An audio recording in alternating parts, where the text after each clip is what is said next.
جاءكم رسول مصدق لما معكم لتؤمنن به ولتنصرنه قال أأقررتم وأخذتم على ذلكم إصري قالوا أقررنا قال فاشهدوا وأنا معكم من الشاهدين آمنت بالله صدق الله مولانا العلي العظيم. بلند آواز سے اپنے آقا کو پکاریے یا رسول اللہ، یا رسول اللہ. توجہ ہے، کچھ دیر کے لیے میں حاضر ہو گیا ہوں، باقی دیکھ لو کرسیاں خالی ہو گئے. میں تو امام صاحب سے کہہ رہا تھا پہلے عشاء سے لے کر اب تک آپ حضرات نے بڑی اچھی نعتیں اور خطابات سماعت فرمائے. توجہ ادھر کرو، توجہ یہاں پہ. کچھ دیر کے لیے میں حاضر ہو گیا ہوں. چند اشعار جو عادتاً وراثت میں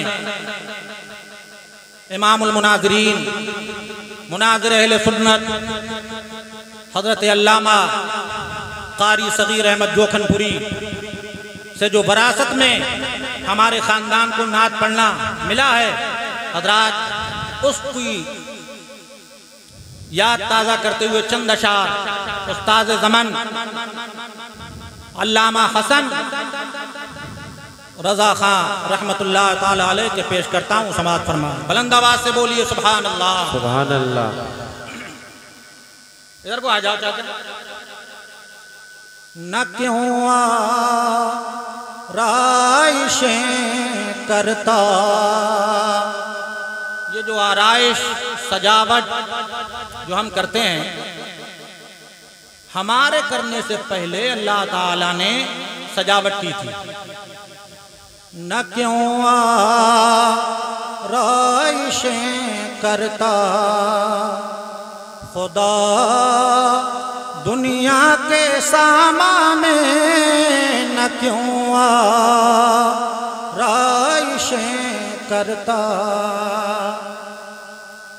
نہ کیوں آرائشیں کرتا خدا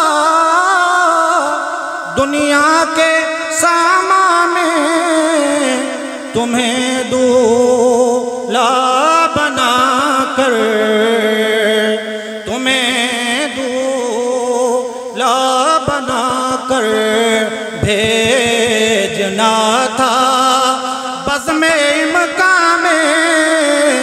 نہ کیوں آرائشیں کرتا خدا دنیا کے سامان میں، تمہیں دولہا بنا کر بھیجنا تھا بزم امکان میں. اور شعر ملاحظہ فرمائے امام صاحب. یہ رنگینی یہ شادابی کہاں گلزار رضوان میں، یہ رنگینی یہ شادابی، یہ رنگینی یہ شادابی کہاں گلزار رضوان میں، ہزاروں جنتیں آ کر، ہزاروں جنتیں آ کر بسی ہیں کوئے جانا میں. نعرہ تکبیر، نعرہ رسالت سے بولیے آ کر. اور شعر ملاحظہ فرمائیں. ایک ایک شعر بہت ساری احادیث طیبہ کا مجموعہ ہے. فرماتے ہیں علامہ حسن، ہوا بدلی گھرے بادل کھلے گل بلبلیں چہکی. امام صاحب توجہ فرمائیں. ہوا بدلی گھرے بادل کھلے گل بلبلیں چہکی، تم آئے یا رسول اللہ تم آئے، یا حبیب اللہ تم آئے، یا نبی اللہ بہار آئی گلستان میں تم آئے، یا رسول اللہ نہ کیوں آرائشیں کرتا۔ اور شعر ملاحظہ فرمائیں، تم آئے روشنی پھیلی، ہوا دن کھل گئی آنکھیں، تم آئے روشنی پھیلی، ہوا دن کھل گئی آنکھیں، تم آئے یا اندھیرا سا اندھیرا، اندھیرا سا اندھیرا چھا رہا تھا بزم مقام، اندھیرا ہی اندھیرا چھا رہا تھا جب تک حضور تشریف نہیں لائے تھے، اندھیرا ہی اندھیرا چھا رہا تھا۔ میرے اور تمہارے آقا دنیا میں تشریف لائے، روشنی ہی روشنی پھیل گئی، روشنی ہی روشنی پھیل گئی۔ حضرات ابھی میں آپ کو بتاؤں گا کیسے روشنی پھیلی، پہلے شعر سن لیجئے۔ تم آئے روشنی پھیلی، ہوا دن کھل گئی آنکھیں، اندھیرا سا اندھیرا چھا رہا تھا بزم امکان میں، نہ کیوں آرائشیں کرتا۔ آخری شعر ملاحظہ فرمائیں، نقشہ کھینچا ہے سرکار کے دنیا میں تشریف لانے کا نقشہ بریلی کے علامہ حسن کھینچ رہے ہیں۔ کیا فرماتے ہیں؟ سنو سنو امام صاحب توجہ فرمائیں۔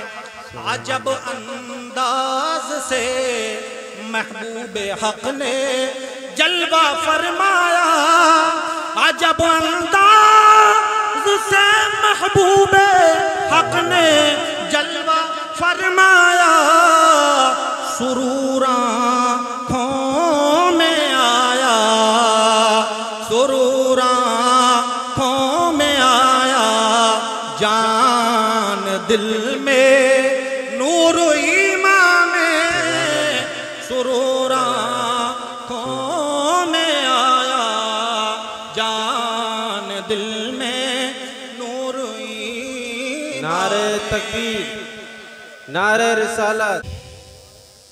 عاشقان مصطفیٰ نے اتنا ہلکا پھلکا سمجھ لیا ہے کہ پڑھتے ہی نہیں۔ حضرت ایسا ہے نہیں ہے، حالانکہ درود شریف کی بڑی فضیلتیں احادیث طیبہ میں آئی ہیں۔ حضرات درود شریف کی فضیلت پر میں آپ کو ایک بات بتاتا ہوں، توجہ کیجئے۔ دو دوست ہیں، کہ دو، ایک دوست امیر ہے اور ایک غریب ہے۔ اس غریب دوست کو ضرورت پڑی قرضہ لینے کی، بزنس کے لیے، کاروبار کے لیے۔ وہ اپنے امیر دوست کے پاس گیا اور جا کے کہنے لگا، اے میرے دوست پریشانی میں ہوں، مصیبت میں ہوں، تیرے پاس آیا ہوں، قرضہ چاہیے مجھے، 3000 دینار چاہیے۔ حضرات اب دوست تو دوست کی ہیلپ کرے گا، مدد کرے گا۔ وہ کہنے لگا کہ مجھے 3000 دینار کا قرضہ چاہیے۔ حضرات اس دوست نے اپنے دوست کی بات پہ لبیک کہتے ہوئے 3000 دینار قرضہ دے دیے، 3000 دینار کا قرضہ دے دیا۔ حضرات مدت طے ہو گئی، ٹائم طے ہو گیا دونوں دوستوں کے درمیان میں، بات طے ہو گئی۔ وہ دوست کہنے لگا اچھا قرضہ تو دے دوں گا، لیکن یہ بتاؤ یہ قرضہ لوٹاؤ گے کب؟ ایک مدت طے ہو گئی، فلاں وقت میں لوٹا دیا جائے گا قرضہ۔ حضرات یہ 3000 دینار لے کے چل دیا، اپنے بزنس میں لگائے، کاروبار میں لگائے وہ 3000 دینار۔ اب اس کو گھاٹا ہو گیا، خسارے میں آ گیا، نقصان ہو گیا، اب اس کا بزنس ٹھپ ہو گیا۔ اب وہ 3000 دینار ختم ہو گئے۔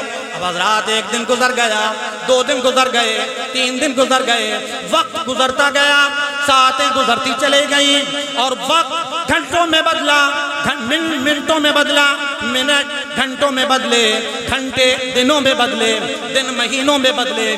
اب وہ مدت آ گئی کہ جس مدت میں اپنے دوست کو قرضہ دینا تھا، اب جب وقت آ گیا، اب وہ دوست اپنے دوست کے پاس پہنچا، کہنے لگا اے میرے دوست تجھے پریشانی تھی، تو مصیبت میں تھا، میں نے تیرا کام چلا دیا تھا، اب وہ قرضے کی مدت آ گئی، مجھے دے دے۔ حضرات جیسے یہ کہا وہ دوست کہنے لگا قرضہ تو ہے ہی نہیں، بزنس تو ختم ہو گیا، یہ 3000 دینار ختم ہو گئے، اب میں کیا کروں، کیسے دوں، میرے پاس تو پیسے نہیں ہیں۔ حضرات اب یہ کہنے لگا اپنے دوست سے مجھے اور ٹائم دے دیا جائے، اور وقت دے دیا جائے۔ حضرات وہ دوست کہنے لگا چل ایک مدت اور دے دیتا ہوں، ایک وقت۔ حضرات وہ وقت دے دیا گیا، وہ بھی نکل گیا، قرضہ نہ دے سکا، ایک وقت پھر دے دیا گیا، قرضہ نہ دے سکا، مہینوں کا وقت بدل گیا، قرضہ نہ دے سکا۔ حضرات اب اس نے کیا کیا، دوست نے جب وہ ہار گیا، تھک گیا، قاضی کے پاس کورٹ میں مقدمہ کر دیا۔ کیا کیا؟ مقدمہ کر دیا۔ حضرات اب قاضی نے بلا لیا اس کو، دوست کو توجہ ہے، سمجھ میں آ رہی نہیں آ رہی ہے؟ درود شریف کی فضیلت پہ واقعہ سنا رہا ہوں۔ قاضی نے طلب کر لیا، بلا لیا گیا، کورٹ ہے، ادھر دوست کھڑا ہے، ادھر مقروض دوست کھڑا ہے۔ حضرات دونوں کھڑے ہیں، کورٹ میں بات چیت ہو رہی ہے۔ قاضی کہنے لگا بھئی تجھے انہوں نے 3000 دینار دیے تھے، تو نے کیوں نہیں دیے؟ وہ دوست کہنے لگا میرے پاس ہیں ہی نہیں، کہاں سے دوں، بزنس تو بیکار ہو گیا، کاروبار ٹھپ ہو گیا، کہاں سے دوں؟ حضرات قاضی نے بھی ایک مدت طے کر دی، 30 دن کا وقت ہے تجھے، 1 مہینے کا، اگر تو نے 1 مہینے کے اندر اس کا قرضہ نہیں دیا، وہ 3000 دینار واپس نہیں کیے تو تجھے جیل میں ڈال دیا جائے گا، سلاخوں کے پیچھے رکھ دیا جائے گا۔ سمجھ لے تیری سزا یہ ہے کہ تو 30 دن کے اندر قرضہ دے دے، اگر تو نے 30 دن کے اندر نہیں دیا تو تجھے ہم قید کر لیں گے، گرفتار کر لیں گے اور تجھے جیل میں ڈال دیا جائے گا۔ حضرات وقت گزرتا چلا گیا، 1 دن گزر گیا، 2 دن گزر گئے، 3 دن گزر گئے، ہفتہ گزر گیا، 2 ہفتے گزر گئے، 3 ہفتے گزر گئے، 4 ہفتے گزر گئے، ابھی 27 دن گزر گئے۔ کتنے؟ 27 دن گزر گئے، پیسوں کا انتظام نہ ہو سکا، وہ 3000 دینار، ادھر تو 1000 دینار کا بھی انتظام نہ ہو سکا۔ لیکن حضرات اے نبی کا کلمہ پڑھنے والو، اے مصطفیٰ کے عاشق ہو، اے خاتم الانبیاء کے نام لینے والو، اے نبی کا کلمہ پڑھنے والو، نبی پہ جان چھڑکنے والو، ذرا غور کرنا، یہ اس کے پاس انتظام نہ ہو سکا۔ 27 دن گزر گئے، لیکن یہ عاشق رسول تھا، اس نے ایک حدیث سن رکھی تھی۔ وہ حدیث کیا تھی؟ وہ حدیث یہ تھی کہ جو بھی شخص میرا کلمہ پڑھنے والا، میرا عاشق، میرا امتی، جب کسی مصیبت میں ہو، جب کسی پریشانی میں ہو، جب بھی پریشانی اس کو آئے، اس کو پریشانیاں گھیر لیں تو وہ مجھ پر درود و سلام پڑھے، پریشانیاں دور ہوتی چاہیے۔ نعرہ تکبیر، نعرہ رسالت، مسلک پریشانی آئے، جب مصیبت آئے، جب ذہنی دماغ مائنڈ ڈسٹرب ہو، پریشان ہو آپ تو درود پڑھو، پریشانی دور ہو جائے گی۔ یہ ہمارے تمہارے نبی نے گارنٹی لیا ہے۔ حضرات گرامی ذرا غور کرو، اے گرامی المرتبہ سامعین و حاضرین ذرا توجہ کیجئے۔ اس نے یہ حدیث سن رکھی تھی، درود شریف پڑھنا چالو ہو گیا کر دیا اس نے، اب درود پڑھ رہا ہے، دن ہے تو درود، رات ہو گئی درود شریف پڑھ رہا ہے۔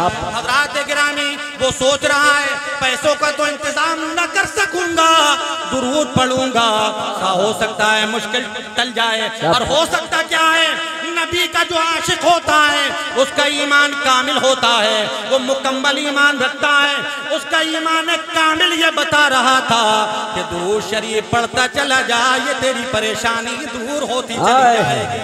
27 میں شب درود پڑھا، اس کی قسمت کا ستارہ بلند ہوا، قسمت جاگی، مقدر چمک اٹھا۔ جیسے ہی رات ہوئی درود شریف پڑھتے ہوئے سویا تھا، رات میں ہمارے تمہارے نبی اس کے خواب میں تشریف لے آئے۔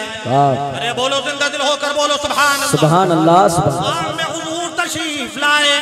تشریف لانے کے بعد سید المرسلین نے، شہنشاہ اولین و آخرین نے ارشاد فرمایا، اے میرے عاشق تو پریشان کیوں ہے؟ تو مجھ پہ درود شریف پڑھ رہا ہے، تیرا قرضہ ادا کر دیا جائے گا۔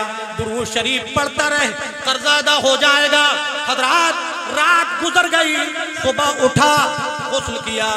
غسل کرنے کے بعد سوچنے لگا، یہ تو خالی آواز آئی تھی، خواب میں سرکار نے یہ فرمایا ہے کہ تو درود پڑھتا چلا جا، تیرا قرضہ ادا ہو جائے گا، لیکن ہوگا کیسے؟ یہ تو خالی آواز ہے، اس پہ کیسے بھروسہ کروں کہ قرضہ ادا ہوگا کیسے؟ امام صاحب ذرا غور کیجئے۔ اب وہ ذہنی کشمکش میں ہے، ذہنی خلجان میں ہے، کہنے لگا دل میں کیا کروں؟ پھر اس نے سوچا کوئی چارہ کار تو ہے نہیں، پھر درود شریف۔ حضرات پھر درود شریف 28ویں شب گزر گئی، پھر سرکار تشریف لائے۔ اب 29ویں شب ہے، اب 30 تاریخ آنے والی ہے۔ خواب میں حضور تشریف لاتے، فرماتے قرضہ ادا کر دیا جائے گا، لیکن جب لاسٹ ٹائم آیا، لاسٹ تاریخ آئی، اب کہنے لگا یہ حضور سے، اے آقا و مولا آپ گارنٹی تو لے رہے ہیں کہ قرضہ ادا کر دیا جائے گا، لیکن جب میں قرضے کے لیے ادا کیسے کروں گا؟ مجھے کوئی ثبوت تو دے دیں کہ مجھے کہاں وہ پیسے ملیں گے، 3000 دینار کہاں سے میرے ہاتھ میں آئیں گے جو میں فلاں کو دے دوں؟ حضرات جیسے ہی سرکار سے عرض کیا، میرے آقا و مولا شہنشاہ اولین و آخرین نے فرمایا کہ میرے غلام سن، جب تو صبح اٹھے علی بن عیسیٰ وزیر کے پاس چلے جانا، وہ میرا عاشق ہے، اور اس سے کہنا کہ تمہارے لیے پیغام لایا ہوں، اور میرے بارے میں بتانا کہ تمہارے آقا نے فرمایا ہے کہ 3000 دینار مجھے دے دے تاکہ میں اپنے دوست کا قرضہ ادا کر دوں۔ سبحان اللہ، سبحان اللہ۔ اب ذرا توجہ کیجئے، یہ تو آقا نے فرما دیا، اب یہ کہنے لگا حضور علی بن عیسیٰ وزیر مجھ سے ثبوت مانگیں گے کہ اے شخص تیرے پاس ثبوت کیا ہے کہ حضور تیرے خواب میں تشریف لائے ہیں؟ وہ ثبوت کیا ہے؟ میں کیسے مانوں کہ میرے آقا و مولا جناب احمد مصطفیٰ محمد مصطفیٰ صلی اللہ تعالیٰ علیہ وآلہ وسلم نے تجھے یہ بشارت دی ہے؟ تو وہ کہنے لگا حضور ثبوت کیا ہے؟ ثبوت بھی دے دے۔ تو میرے آقا و مولا نے فرمایا اے شخص جا چلا جا، اس علی بن عیسیٰ وزیر سے کہنا کہ تم جو فجر کی نماز کے بعد روزانہ 5000 مرتبہ سرکار پر درود و سلام پڑھتے ہو، جب تک 5000 کا عدد پورا نہیں ہو جاتا کسی سے بات نہیں کرتے۔ اے علی بن عیسیٰ وزیر، اور یہ راز ہے، یہ آپ جانتے ہیں اور آپ کا رب جانتا ہے، یہ تو کسی کو پتا نہیں، یہی ثبوت ہے۔ سبحان اللہ، سبحان اللہ۔ اب صبح ہوئی، یہ جا رہا ہے، خوش ہے، دل خوش ہے، اب کودتا ہوا جا رہا ہے اس علی بن عیسیٰ وزیر کے پاس جو عاشق رسول ہیں، جو 5000 مرتبہ روزانہ سرکار پر درود پڑھ رہے ہیں، اور یہ راستہ حضور کے درمیان علی بن عیسیٰ وزیر کے پاس۔ اے لوگوں، یہ غیر مقلدین، یہ جو ہیں مذاہب باطلہ، یہ کہتے ہیں کہ حضور کو کل کی خبر نہیں۔ ذرا یہ بتاؤ، حضور دنیا میں تشریف فرما نہیں ہے، دنیا میں ظاہری طور پہ تشریف فرما نہیں ہے، لیکن علی بن عیسیٰ وزیر کے درود کو جان رہے ہیں کہ علی بن عیسیٰ وزیر 5000 مرتبہ روزانہ مجھ پہ درود و سلام پڑھتے ہیں۔ سبحان اللہ، سبحان اللہ۔ رات یہ گئے، علی بن عیسیٰ وزیر بیٹھے ہوئے ہیں۔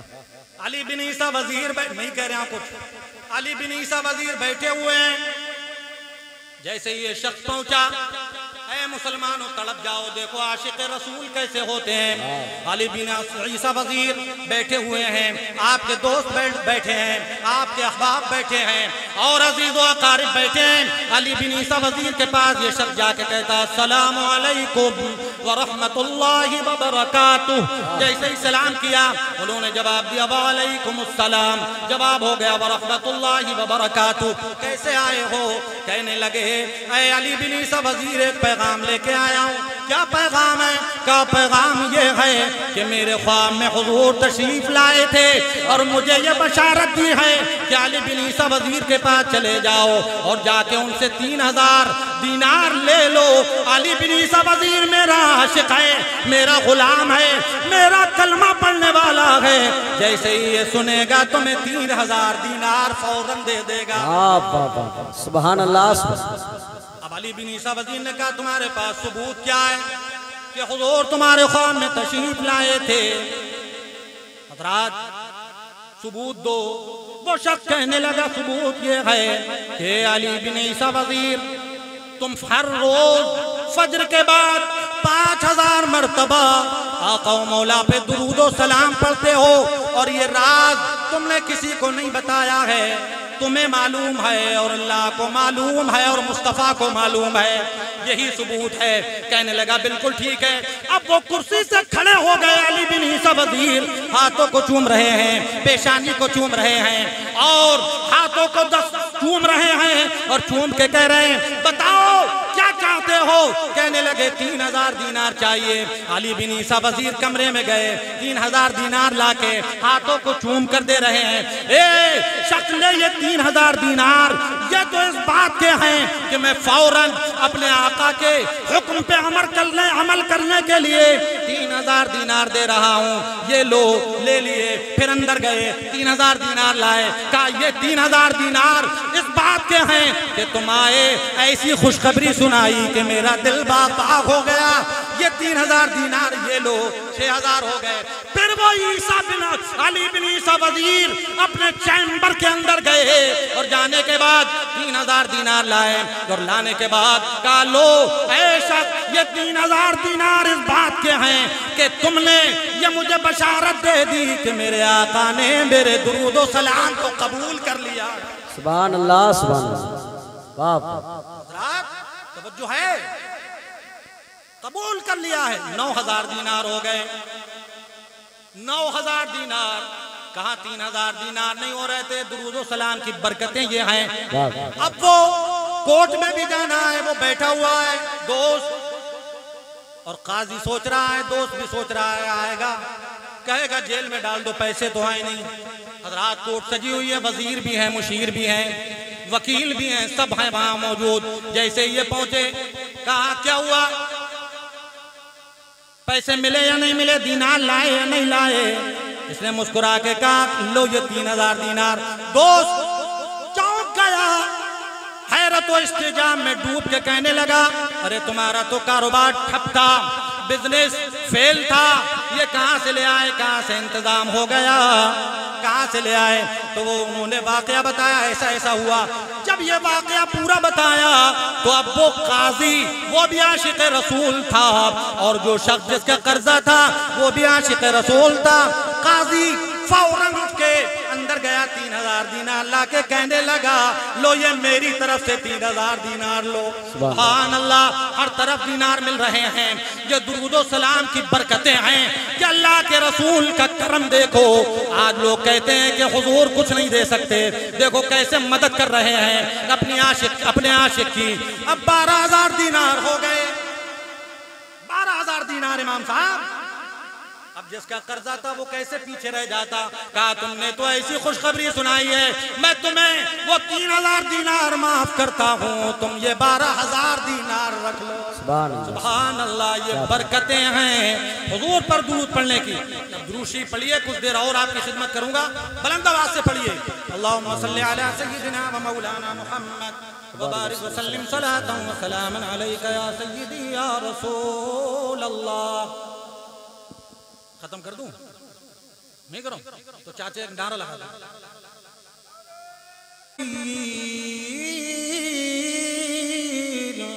ارے زندہ دل ہو کر بولو سبحان اللہ، سبحان اللہ۔ اللہ کی پاکی ایسی بیان کرو کہ اللہ اپنی پاکی سن کر ہم سب کو پاک کر دے۔ ایسی پاکی بیان کرو، بولو سبحان اللہ، سبحان اللہ۔ رب کریم فرماتا ہے حضرات، اعلی حضرت امام اہل سنت مجدد دین و ملت الشاہ امام احمد رضا محدث بریلوی نے فتاوی رضویہ شریف کی 30ویں جلد میں ایک رسالہ تحریر فرمایا، اس کا نام ہے تجلی الیقین بأن نبینا سید المرسلین۔ حضرات اس رسالے میں اعلی حضرت نے 10 آیات سرکار کی فضیلت پر 10 آیات کریمہ اور 100 حدیثیں تحریر فرمائی ہے۔ بولو سبحان اللہ۔ 100 حدیثیں، اور نام کیا ہے؟ تجلی الیقین بأن نبینا سید المرسلین۔ یقین کا اظہار اس بات کے ساتھ کہ ہمارے نبی صرف رسول ہی نہیں بلکہ رسولوں کے بھی سردار ہیں۔ سبحان اللہ۔ حضرات تو رب کریم فرماتا ہے اے محبوب یاد کیجئے اس وقت کو جب اللہ نے تمام نبیوں سے عہد لیا، عہد و پیمان لیا، وعدہ لیا، حلف اٹھوائے، قسمیں لیں۔ کس بات پر؟ حضرات امام اہل سنت مجدد دین، توجہ کیجئے، یہ میں نئی باتیں سنا رہا ہوں آپ کو۔ امام اہل سنت اس آیت کریمہ کے نیچے قول کس کا لاتے ہیں؟ امیر المومنین مولا المسلمین سیدنا و مولانا علی المرتضی رضی اللہ تعالیٰ عنہ کا قول لاتے ہیں کہ لوگوں مولا کائنات فرماتے ہیں کہ اس آیت کریمہ کو ذرا توجہ سے پڑھیے۔ آیت میثاق میں سرکار کی فضیلت سمجھ میں آتی ہے، سرکار کا مرتبہ سمجھ میں آتا ہے۔ محسن صاحب اس آیت کو توجہ سے پڑھیے۔ اللہ کے رسول صلی اللہ علیہ وسلم کی فضیلت تمام انبیاء و مرسلین پہ ثابت ہو جائے گی۔ کیسے ثابت ہوگی؟ حضرات امیر المومنین فرماتے ہیں لوگوں غور کیجئے، اس آیت میں اللہ تعالیٰ نے میثاق کے روز نبیوں کی ارواحوں کو اکٹھا کیا، ارواح کو اکٹھا کیا، روحوں کو اکٹھا کیا اور عہد لیا، حلف اٹھوائے۔ عہد کیا لیا؟ عہد و پیمان لیا، اور کیا کہا کہ نبیوں تم ادھر آؤ۔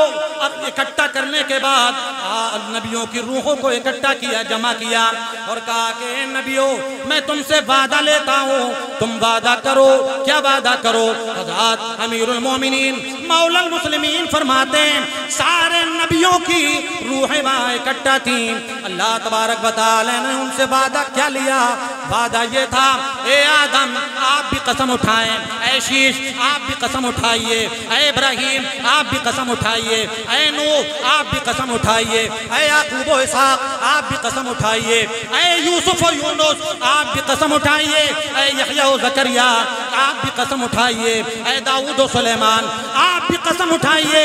یہ قسمیں اٹھوائی جا رہی تھیں، حلف اٹھوائے جا رہے تھے۔ کس بات پر؟ انبیاء و مرسلین قسم اٹھا رہے ہیں۔ بات یہ تھی کہ انبیاء و مرسلین لما آتیتکم من کتاب و حکمہ، جب میں تمہیں نبوت عطا کروں، جب میں تمہیں حکمت دوں تو اے نبیوں سنو سنو، جب میں تمہیں نبوت دوں، حکمت دوں تو پھر تمہارے پاس میرا رسول آئے، عظمتوں والا رسول تمہارے، جو تمہیں حکمت دی ہے، جو نبوت دی ہے، ان کی تصدیق کرنے والا آئے۔ تو اب ایک بات یہ سن لو، جب میرا رسول آئے دنیا تمہارا کلمہ پڑھے، تم میرے حبیب کا کلمہ پڑھنا، دنیا تمہارے ڈنکے بجائے، تم میرے حبیب کے ڈنکے بجانا، دنیا تمہاری طرف نگاہ لگائے، تم میرے حبیب کی طرف نگاہ لگانا۔ سبحان اللہ سبحان اللہ۔ یہ وعدہ لیا گیا، قسمیں اٹھوائی گئیں۔ حضرات اب یہ النبیین جمع ہے، اور علماء جانتے ہیں، عربی جاننے والے، کہ جب جمع پر الف لام داخل ہوتا ہے تو یہ استغراق کا فائدہ دیتا ہے۔ کس بات کا؟ استغراق کا، یعنی کوئی نبی نہیں بچا، سارے انبیاء و مرسلین نے قسمیں اٹھائیں، کوئی نبی نہ بچا، قسمیں اٹھا لی گئیں، حلف اٹھوائے گئے۔ لما آتیتکم من کتاب و حکمہ ثم جاکم رسول مصدق لما معکم، اے نبی و رسولو سنو سنو، جب تمہارے پاس وہ عظمتوں والا رسول آئے، لتؤمنن بہ ولتنشرن۔ سبحان اللہ۔ اب تمہیں کیا کرنا ہے؟ تمہیں ضرور بے ضرور اس رسول پر ایمان لانا ہے، ایمان لانا ہے۔ اور حضرات اور ان کی مدد و نصرت کرنا ہے۔ امام صاحب توجہ کرو، ان کی مدد کرنا ہے۔ اب غور کیجئے، مدد کرنا ہے۔ میں یہاں پر ایک بات کہتا ہوں، عباس چاچا، مدد کسے کہتے ہیں عرف میں؟ جو بڑا چھوٹے کی کرے وہ مدد ہوتی ہے، لیکن چھوٹا بڑے کی کرے تو وہ خدمت ہوتی ہے۔